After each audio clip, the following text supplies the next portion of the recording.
forever our needs were to look for happiness. But people look for happiness in different ways, and I think that a new generation of consumers has realized clearly that the number one indicator for happiness is health. And I know it because I look at my kids and the way they live their life, and my kids are adults now. But there's definitely a search for experiences around health and well-being. And so people come to us, not when they get sick, but before they get sick, because they realize very clearly that that is a huge indicator of experiences, luxury, values, and a new culture emerging.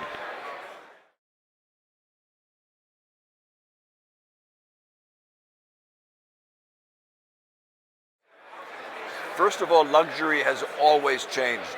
If you look back over the centuries, the definition of what luxury is has morphed, and it continues to morph. And so I believe that today's luxury is more content defined. And when I say that it is not about the shiny exteriors or the color of the cushions as much as it is content defined luxury. So what really makes a difference in the way you feel about the experience? We spend a lot of time and resources, for example, on designing the entire sleep system. And it wasn't about the way it looked, it was about the quality of sleep it would provide to you. And the list goes on through our experience in the hotel, that we looked for content that was truly a change agent. We, for example, hired sleep psychologists to help us design the room versus just interior designers.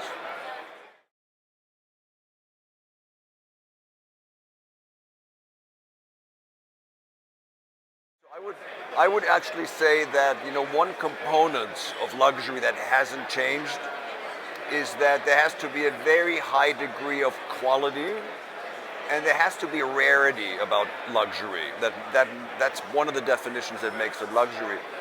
Having said that, and to answer your question on technology, I'm a huge believer that technology has been changing society forever. I mean, if you think about the invention of things over the decades and centuries, and we're at this pivotal point where technology is taking leaps forward. It's like every second it changes.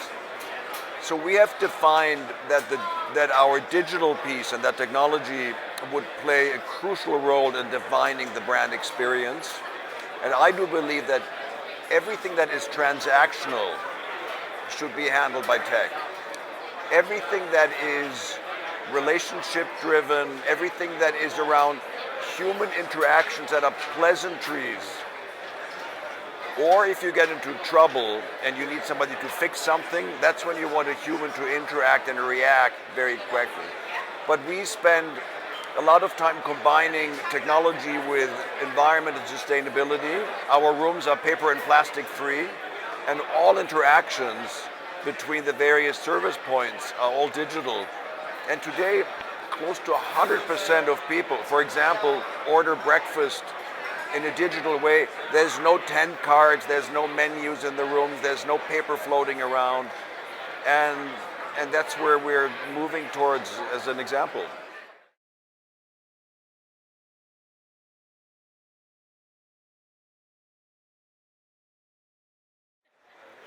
So I think first and foremost, to see how we differentiate as an Equinox brand, we are not just a hotel company.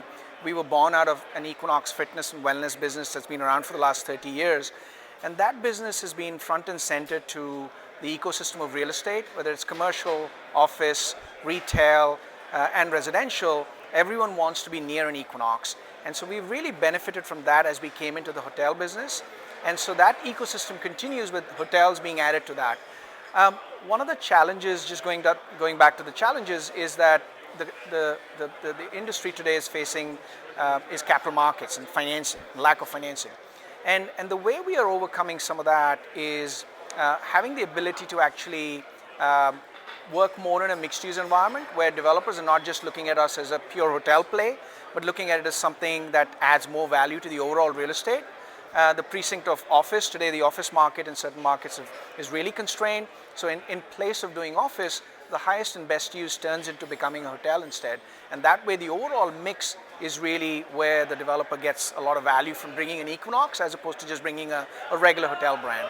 So that's one of the ways we're mitigating that. The other pivot we are seeing post-COVID in particular is that we're seeing a lot more resort opportunities coming at us. So when you think about an Equinox, it's a very active lifestyle that we develop within the resort space that doesn't exist today.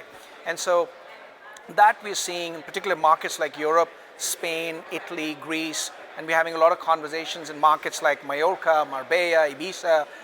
So I think the resort market has certainly continued stronger than before, and that's been one way to mitigate some of the challenges around financing and moving towards the resort developments. I'd say that the second challenge industry is facing is rising construction costs.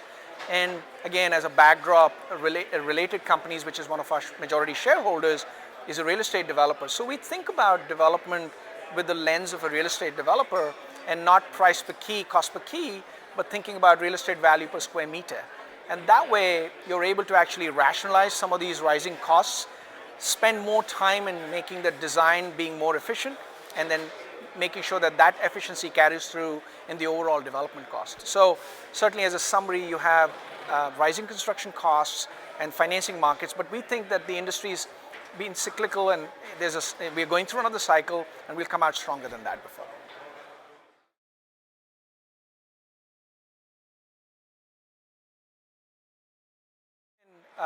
As a business, we're fortunate to have a very strong and progressive consumer base that follows us. We have over 2 million members globally. They are a rich demographic profile of consumer that travels, is global, it consumes luxury goods, and very conscious about their footprint in terms of the ESG footprint.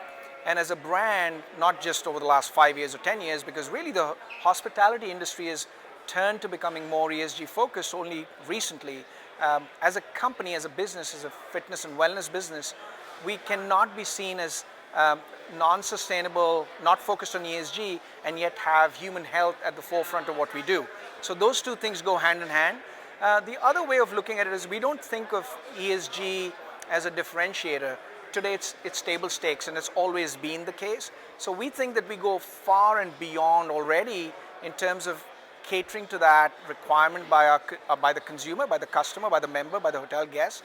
And as a result, you automatically satisfy what our investor base wants from us.